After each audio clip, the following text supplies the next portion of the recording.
muli balibankwe Spice Dana ne Manager Rojja bibasobedde babalangidde okubeera nga balyamu bannaabwe enkwe ate ye omuyimbi pallaso abiyingizaamu emmundu nja kuba amasase ate n'amawulire amalala amangi gabera ku Clarity Source 256 Mela Fatuma Sulaiman ogakutuusako n'enkwebaza gwe omulungi subscriber ffe okola kyamanyi nnyonnyo nnyini ddala okubeera nga walonda ffe okubeera nga ffe tukutuusako amawulire nenkugamba gwe if you haven't subscribed please subscribe nyiga notification bell comment section tojerabira ate video ila tujiwe ne like ndio kenkutole maso ne information abade in around the country ne around the globe mukasera kano njagala tutandikire ku side y'omukyala Spice Dana yakajja atekeyo Spouse Girl EP era bayimbi abenjawulo ba celebrities abenjawulo babaddeyo munnange ne baberanga bakola kye bamusupportinga mu ngeri emu obendala eno kyabadde kiro kyanjawulo nnyo Ensonga ye n'omukyala Sheebah kalunji basobodde okuyunitinga naye munnange ensonga entuufu eyabawukanyiza nera ne bajogera omukyala Spice Dana yagenze maso n'ogamba ife kyatwawula n'omukyala Sheebah kalunji we ya friends naye yali media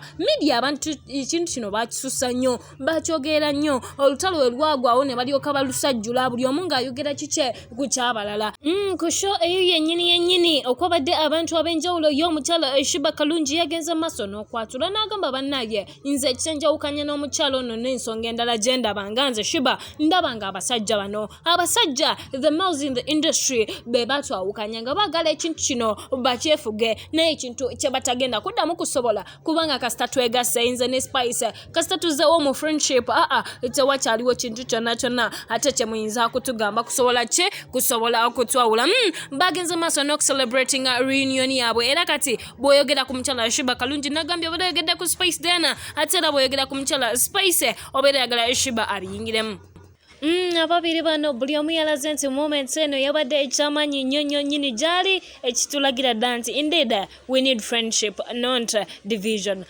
ngenda kujja nkutwaleko ew'omukulu Patrick Salvador munnanga omukulu ono yakajja yeetondera abantu bonna beyasobya nabagamba naye mu nsonyiwe nabagamba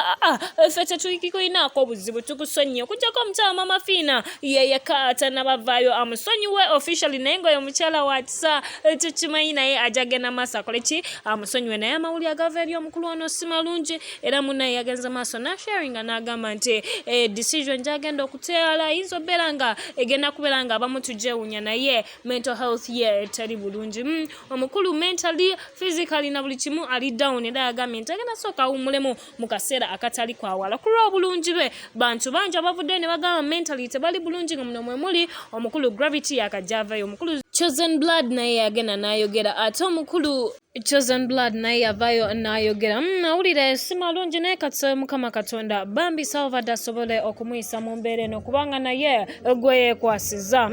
ate eyo nga nkugjayo n'ennyongerayo mu information nenkutolako the romantic mukiga omu bwati gwe tuyina omukulu oyo abadde nga akola ku Galaxy FM 100.2 ng'akola wali mu The Morning Saga n'omukyala ate Ray ne munnaabwe omulala oyo gwolengera mu kifaananyi sheye badde nga weeri newankubadde emabegako bavayo ne batunotifyinga nti munnaye omukulu romantic mukiga yavudde kera sheyo tekyabeerawo obulungi nnyo nga bwe yakola ki bwe yateranga okubeerawo balinga basatu nga bagikoberako omukulu Ditacha Ray ne Emeka oba muyita romantic mukiga naye kati eyo kasita yavuddeyo mukwano the information on our desk is abo wagize ba the romantic mukiga mugenda kumukwatira ku 933 KFM nga wamulaba yikenyini yagenze maaso n'agamba it's going to be from Monday to Friday sawa mwenda paka sawa emu omukulu eyo ava ku Galaxy ne mulowooza biwedde kumbe he's planning something bigger era kati mu kaseera kano zo contract yazitaddeko dda emikono yasayinize dda n'agamba ekintu kakyongerereyo ku 933 KFM era bagenda giyita nga the K driver omukulu oyo abasinga ababuliranga mukyamwetaaga ate okumuwulirizako jja mujja okumusanga eyo nayo ngenda kujjayo negamba information yona natuba naye tukutwaleka wa mukulu pallaso the king of the east omukulu oyo nagambye nakutusizako story he's one of the most expensive musicians nga tosobola kujja na bukadde busatu n'omujja mu kifo kabubeera butaano oba musanvu 10 okwambuka waggulu naye amawulire agaliwo ga mmundu omukulu yafunye emmundu era agamba mu amasasi kanga bakube munnaye mu video etambula omukulu yennyini newankubadde abadde yakajja abeere nga bamukolako surgery ku vivi lye eryafuna obuzibu. Mukwano yavuddeyo n'abagamba mmwe ba enemies ba haters come slow nga bw'omulaba omukulu ng'emmundu agikutte ye kennyini oyo pallaso Uganda.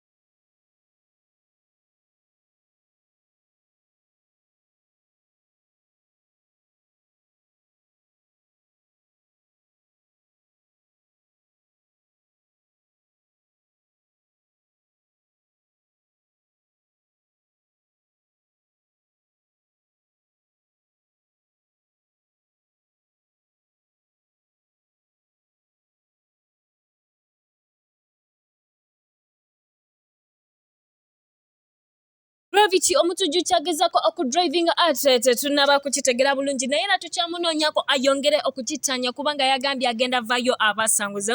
Ago mawulire ge tulina okuva saidi eyo nekwebaza gwe omulungi atugoberedde okuva gye twatandikidde okutuusa wano ne gamba kola kisamanyi nnyo nnyini ddala okubeera nga walonda clarity source okubeera nga ffe tukuwa information. Ate ne kugamba gwe omulungi atanaba subscribinga bambi nyiga olaba ekyo ekigambo ekimyufu notification to bell togyerabira awo information oginkwase. See you then. Ciao ciao.